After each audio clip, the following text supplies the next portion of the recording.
Ok, muito boa tarde. Agora são 12h17. Está no ar o nosso Ponto a Ponto, na melhor rádio do Noroeste Mineiro, 92,5 FM, a nossa única. Olha, um forte abraço para você que está em sintonia aí na zona rural, você que está no carro, você que está em casa aí, bateu aquele, almoço, aquela pratada aí, tá descansando no sofá, tá nos ouvindo aí, nosso muito obrigado. Luiz, e aí, o que tem para hoje? Bom, Alessandro, é isso mesmo. Olha só, para começar, como sempre, eu quero desejar a você uma ótima tarde de terça-feira para o Ederson Santos. Nós temos hoje uma equipe aqui conosco aqui no estúdio, daqui a pouco nós vamos conversar com cada um deles aqui. Não, o Douglas não, que ele acabou de falar, ele tá aqui sapeando o programa ainda. E olha só, uma excelente tarde para você que é o melhor ouvinte do Noroeste Mineiro, porque você escolheu qual? A 92 FM. E como disse o Alessandro, hoje é dia 9 de outubro, dia de São João Leonardo. Hoje é dia do analista de suporte, dia do atletismo, dia do profissional de consórcio e dia do açougueiro. E também hoje é o dia mundial dos Correios, né? Apesar que ultimamente a nossa empresa de Correios está deixando a desejar, né? São vários escândalos de fraudes, dívidas bilionárias, enfim, a nossa empresa de Correios está num desastre total, né, Alessandro? Inclusive acontece roubos também, desvios, né? Sim, acontece, né? Nós sabemos aí que infelizmente são os funcionários que acabam sendo prejudicados, né? Vira e mexe, eles até precisam fazer aí algumas greves. E o mais impressionante, Alessandro, é que os Correios não tem nenhum concorrente, né? Eu nunca entendi como é que uma empresa consegue quebrar sem nem ter concorrência. É administração, né, Luiz? É uma administração basicamente pública, né? Deveria ser, né, mais é uma estatal, letra, né? Uma estatal, né? Exatamente. Gera muito lucro, né? Pois é, nós esperamos aí que um dia esse problema seja resolvido. E hoje há esse capital misto aí nessas empresas públicas, né? 50% Laicar, né? Isso. Entendi. Alessandro, você gosta de astronomia? Bastante, é bacana. Olhar pro céu, né? Ver as estrelas, entender um pouquinho é bom. É isso mesmo. Você sabe por quê que eu tô perguntando? Porque hoje na história é o dia em que em 1604, o alemão Johannes Kepler observou e iniciou os estudos sobre uma explosão de supernova. Supernova é um grau que uma estrela alcança antes de explodir. Isso vai acontecer com o nosso Sol, mas até lá o planeta Terra não estará mais por aqui, né? Então não se preocupem. Deve ser o apocalipse, né, Luiz? Eu acho que o apocalipse veio um pouquinho antes, viu? Bom, o fato é que o Kepler percebeu uma luz diferente naquele ano e resolveu prestar atenção. Pois bem, a luz dessa explosão demorou somente 20 mil anos para chegar aqui aos nossos olhos. E esse alemão foi um dos primeiros a observar esse fenômeno, isso há 414 anos atrás. Agora falando sobre tecnologia recente, no dia 9 de outubro de 2006, né? A empresa Google comprou o YouTube por apenas $1,650 bilhão.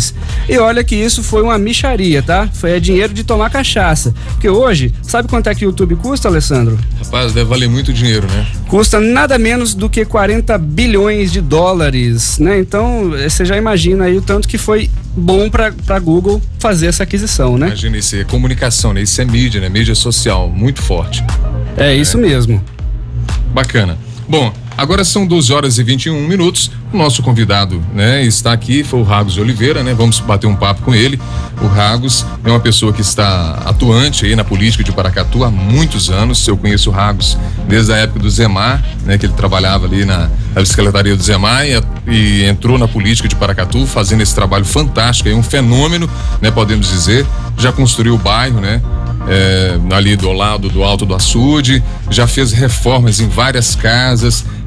Antigamente, assim, há uns 10 anos atrás, o Alto do Açude e o Paracatuzinho, as pessoas tinham era fossa, privadas, né? Podemos dizer assim, né, Ragos? E você fez um belíssimo trabalho aí de buscar verbas aí e atender essas pessoas carentes. Ragos, você candidatou aí a deputado estadual. O bom seria que você fosse eleito, mas isso não aconteceu. Como você analisa essa política aqui em Paracatu? O Noroeste ficou sem representante. Como é que você analisa isso? Bom dia aí a todos os amigos aí do Ponto a Ponto, né? Alessandro, eu gostaria nesse momento de fazer alguns agradecimentos.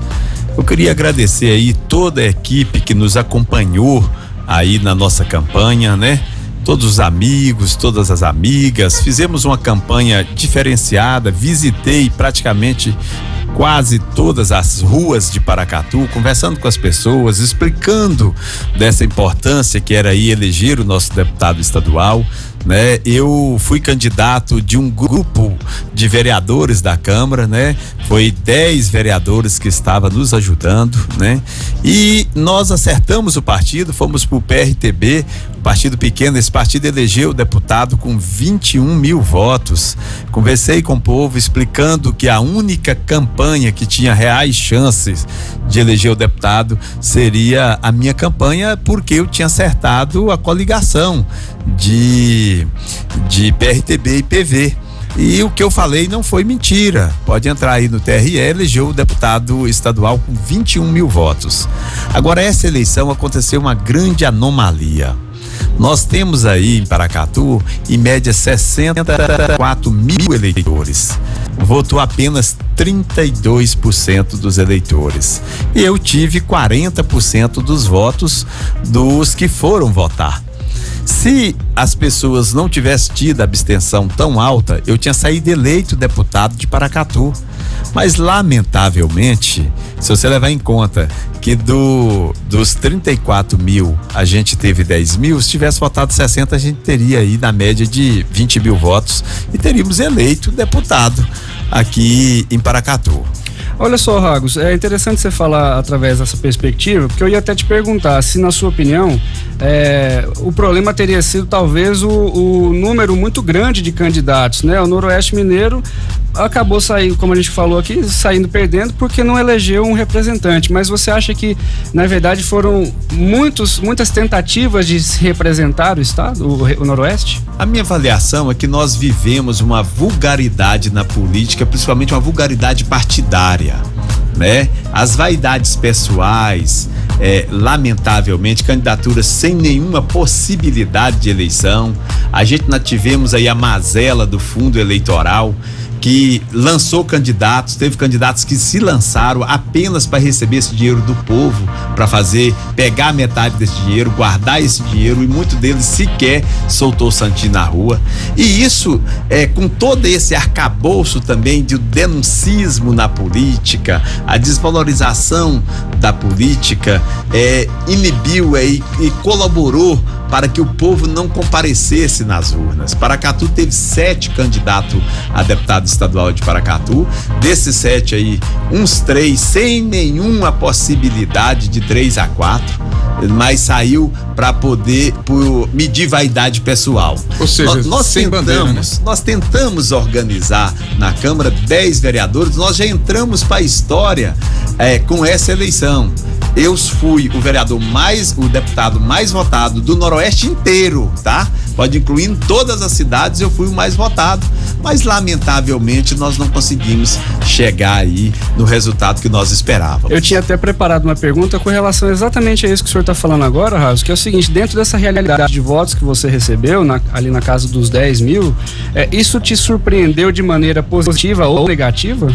Eu vou te falar para você, a gente acompanhava as pesquisas. O que me surpreendeu, na verdade, não foi o número de votos, foi o número de pessoas que não foram votar. Sim. Porque, historicamente, a abstenção não é desse tamanho, né? E isso foi a descrença na política, né? A própria mídia e a rede social também contribuiu com isso, né? Para descrençar o povo de votar. E nós não vivemos, lamentavelmente, nós não temos um país onde as leis são sérias. Vou dar um exemplo. Nós temos o voto no Brasil é obrigatório, mas a multa custa R$3,80. Isso não é um país sério.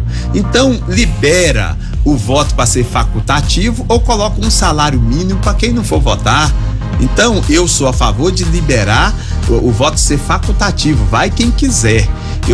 Agora, colocar uma multa ridícula de R$3,80, isso é um atentado contra a democracia, né? Lamentavelmente é um atentado contra a democracia e a vulgarização da importância do voto, né? Nós perdemos aí, em média, 40 milhões por ano por não ter um deputado. Então, o povo, quem saiu perdendo nessa história toda não foi os candidatos que não foram eleitos do Noroeste de Minas, foi o povo de Paracatu e do Noroeste. Foi votado em Paracatu 400 deputados estaduais. É um dado que vocês precisam entender. Lamentavelmente, nós existimos aqui uma política muito equivocada, não aqui, Brasil afora. É uma miscelânea muito grande de gente num lugar só, né? Nós não temos uma lei eleitoral definida para ser o voto distrital ou distrital misto. O voto são eleições gerais, né? E aí quem tem mais recursos financeiros sai na frente. Teve candidato a deputado que fez campanha em 400 cidades, das 800 cidades. A gente mal conseguiu fazer em 12 cidades. Então com muita dificuldade. Então o que nós precisamos levar como exemplo é a dificuldade do nosso processo eleitoral no Brasil. Nós temos no processo eleitoral no Brasil a obrigatoriedade de votar, mas de forma ridícula, né? A obrigatoriedade que paga com multa, né? De R$3,80, certo? Nós temos ainda a contribuição de algumas lideranças prostituídas que nós temos em todas as cidades que tratam o voto como mercado, né? Nós temos uma cultura tão triste, né?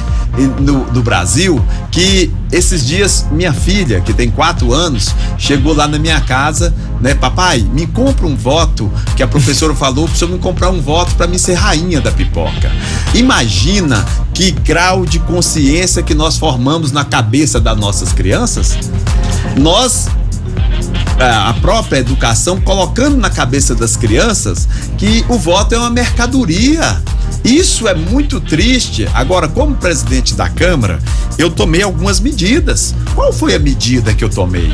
Eu abri a escola do Legislativo, que é aqui bem próximo da rádio, tá passando em média 400 crianças por semana para visitar a escola, falar da importância do voto, que nós só vamos transformar nossa sociedade com a educação. Nós não melhoramos a política trocando os políticos, nós melhoramos a política melhorando o eleitor, porque o eleitor é fruto do meio. Nenhum político veio de outro planeta, saiu do meio da população. Então nós precisamos melhorar a capacidade de entendimento do eleitor para a gente poder melhorar também a nossa política. Agora, eu não saio dessa eleição derrotado. Eu saio dessa eleição o mais votado de Paracatu, o mais votado do Noroeste de Minas, e saio dessa eleição com o sentimento que eu fiz o meu dever cível de colocar meu nome à apreciação. Não fui candidato, fiquei dentro de casa esperando cair do céu, não fiquei em rede social 24 horas tentando pegar pessoas, arrumar o eleitor sem ter o contato corpo a corpo. E quando a gente fala que meu partido elegeu com muito pouco voto, eu fiz o trabalho certo, fiz uma campanha bonita, campanha limpa, campanha sem falar de ninguém, sem ridicularizar ninguém. Agora, o que nós precisamos avaliar é que nós temos um segundo turno.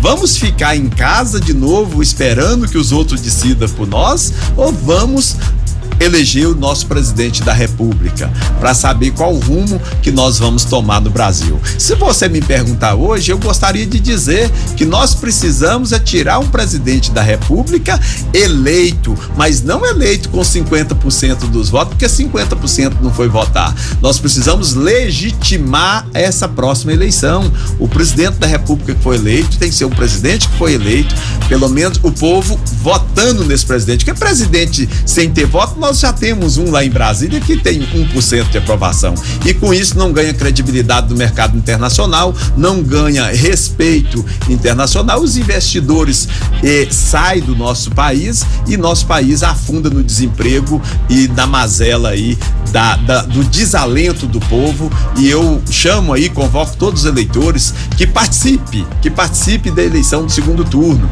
para que nós tenhamos um presidente saindo das urnas aí com mais de 50% dos votos, e que os brasileiros que vai aí no mínimo 60-70% nas urnas aprovar esse presidente. Melhor seria que fosse todos.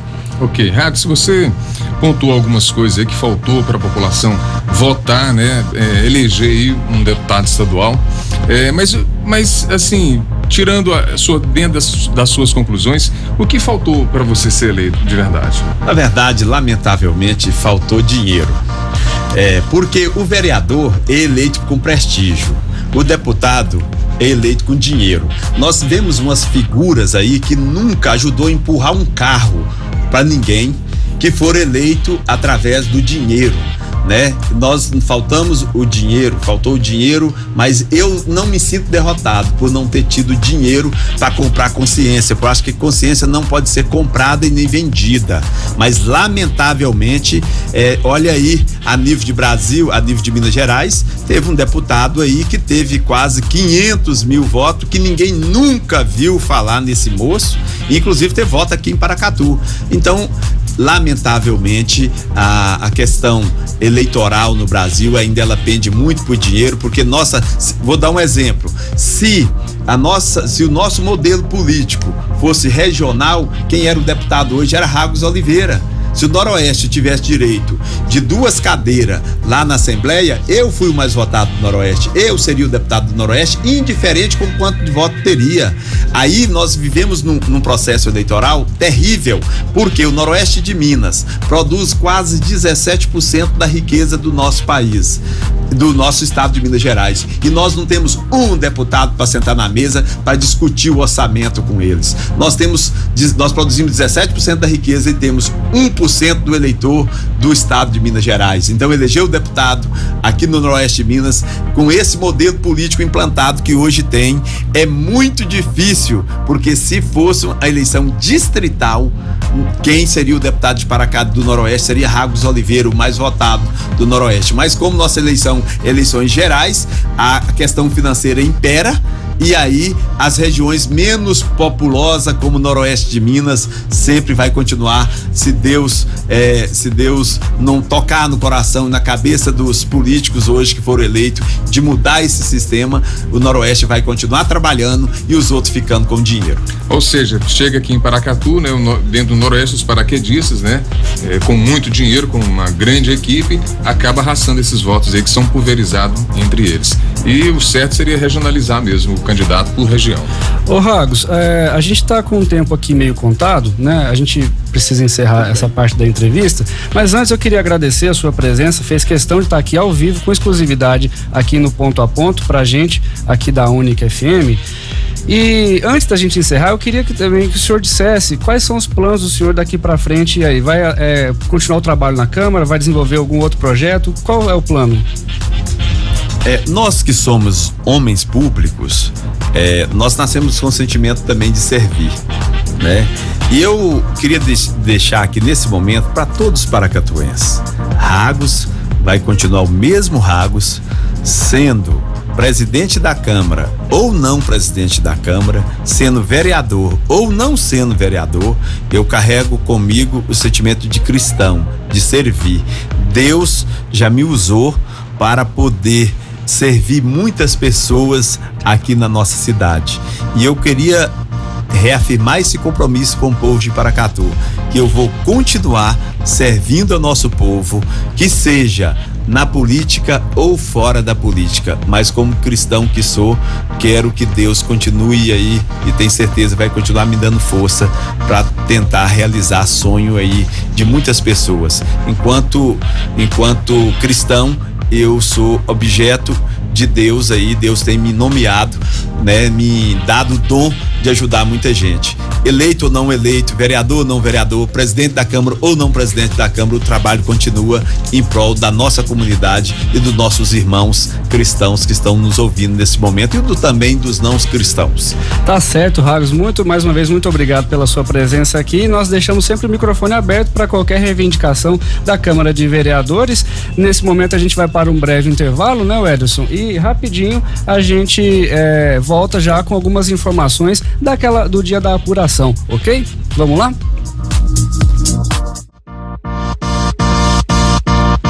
Ok, já estamos de volta aqui no seu Ponto a Ponto, agora são 12h37. A informação aqui é de verdade e apurada. Olha, um forte abraço para você que está aí nos ouvindo e acompanhando o nosso programa. O nosso WhatsApp é fácil, você que quer aí emitir a sua opinião, falar a respeito de algo que está acontecendo aí na sua região, aí no seu bairro, mande uma mensagem pra gente. O nosso número é 99915-3332 e o Instagram é Ponto a Ponto PTU. Lembrando que no YouTube você acompanha as edições que já foram ao ar. Isso mesmo, Luiz? É isso mesmo, Alessandro. E olha só, ontem, né, a gente ficou um pouco apertado do tempo e não deu para trazer algumas informações que eu já tinha separado a respeito daquele domingo das apurações, né? Bom, olha só, eu achei importante trazer aqui pro ouvinte, né, a parte onde a presidente de uma das sessões eleitorais deu uma entrevista para nossa equipe, né, a Patrícia Aragão, e dentre os assuntos abordados, ela mencionou algo importante, que é a questão das colas. Como nesse primeiro turno foram muitos candidatos, ela pôde perceber que muita gente se atrapalhou um pouco porque na hora de digitar os números, o eleitor fazia confusão e acabava votando errado ou até mesmo anulando o voto. O Ederson, por favor. Eu acho que faltou um pouco a cola. Algumas pessoas ficaram receosas de levar a cola e é necessário. São muitos números e as pessoas ficaram bem, assim, com dificuldade nesse sentido. Para governador, as pessoas estavam bem decisas, sabiam que número, mas tiveram dificuldade porque queriam votar para presidente e para governador. E tinha que passar por todo o processo para chegar a eles, né? E aí não queriam anular, mas queriam chegar a votar para governador e para presidente.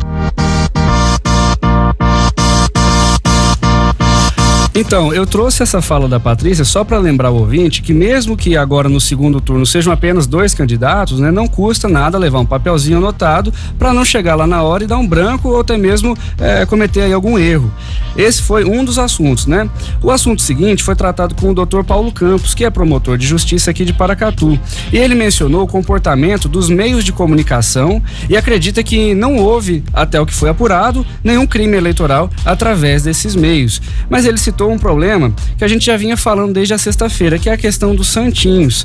Eu trouxe esse trecho porque o Dr. Paulo, ele batizou de outro nome, o Ederson.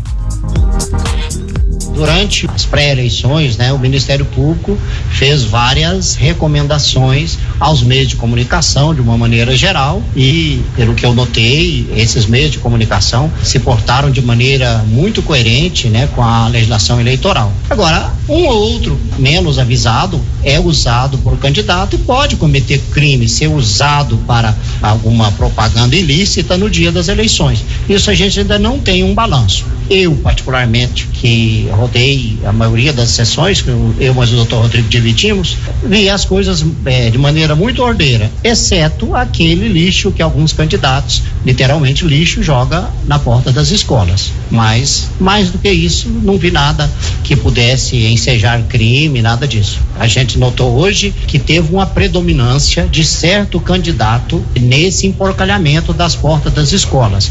Teve candidatos, a maioria dos candidatos de Paracatu eu nem vi capetinha deles jogado na porta das escolas.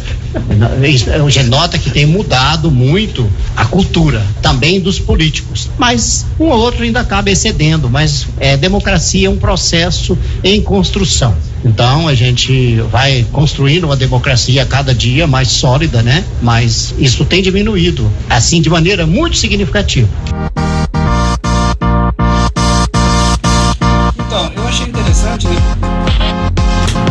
Então, eu achei interessante pegar um trecho aí do Florival Ferreira, ele que fez toda a avaliação ali do momento das apurações, onde ele fala sobre o comportamento dos eleitores de tempos atrás, né? Ele deu exemplo de como aquela paixão cega costumava prejudicar esse eleitor aí mais intenso, vamos dizer assim. Por favor, Ederson. O que ocorria até o passado recente? A pessoa ficava cheia de paixão com a bandeira, com aquela coisa e fazendo boca de urna que é proibida. Depois o candidato ganhava, ficava no bem bom ou perdia e desaparecia do cenário e o coitado do eleitor que ficava lá se virando como podia, gastando com o advogado, gastando com custas processuais para tentar se livrar de um processo movido pela Justiça Eleitoral brasileira. Ora, esse tipo de coisa precisa acabar. E isso aí é sinal de que essa tendência malévola pode, se não acabar de imediato, que tem os dias contados futuramente para o bem de todos. Pois o eleitor que não se comportava, né, e que achava que o candidato era uma espécie de Deus, podia acabar aí o período eleitoral com um processo nas costas. Mas o Dr. Paulo Campos acredita que hoje em dia algumas coisas já começaram a mudar. Ele considera inclusive que o eleitor brasileiro passou a se comportar muito bem e explicou que devido ao fato de ser uma eleição nacional, então os poderes de punição ficam a cargo do Tribunal Regional Eleitoral. Essas eleições, elas são um pouco diferentes. No município, o juiz eleitoral, o Ministério Público Eleitoral, só tem o poder de polícia, ou seja, de evitar os excessos, de determinar a cessação de alguma propaganda irregular, mas em termos de punições em relação a candidatos, só o Tribunal Regional Eleitoral. Agora, eventuais crimes eleitorais que tenham ocorrido serão objeto de apuração aqui mesmo na Justiça Eleitoral de Paracatu. Eu noto que a sociedade está cansada de certas atitudes de políticos. Não são atitudes políticas, são atitudes de políticos, né? Isso a gente está a cada dia trazendo surpresa nas eleições. Isso também está acontecendo no momento. O eleitor sempre se comporta bem. Quem às vezes não se comporta bem são os candidatos. O eleitor brasileiro, ele é um eleitor pacífico, até diria que de certa forma hoje politizado. Ele sempre se comporta bem. Bom, eu separei esses trechos mais para alertar aí os eleitores sobre as impressões, né, dos que administram esse processo eleitoral e tentar lembrar aquele que for votar de que é preciso manter a calma, né, como aconteceu no primeiro turno, e também lembrar de levar a cola mesmo para governador e presidente. Não é mesmo, Alessandro? É verdade, Luiz. As pessoas têm que, né, tomar sentido, porque é algo muito sério, né? Um voto aí que vai decidir a vida aí do país, né, da sua região. Então é muito séria a política. As pessoas têm que ter consciência na hora desse voto. Bom, agora são 12h44. O nosso ponto a ponto vai ficando por aqui, né? Amanhã estamos de volta com uma entrevista muito bacana. A gente vai falar aqui, comentar sobre a saúde mental com 2 psicólogas. Vai estar aqui no programa amanhã ao vivo. Você não pode perder. Muito bom, Alessandro. Eu gostaria então aqui de deixar meu muito obrigado a todos pela companhia, agradecer a presença do vereador Ragos e deixar uma ótima semana para vocês. Um grande abraço e até amanhã.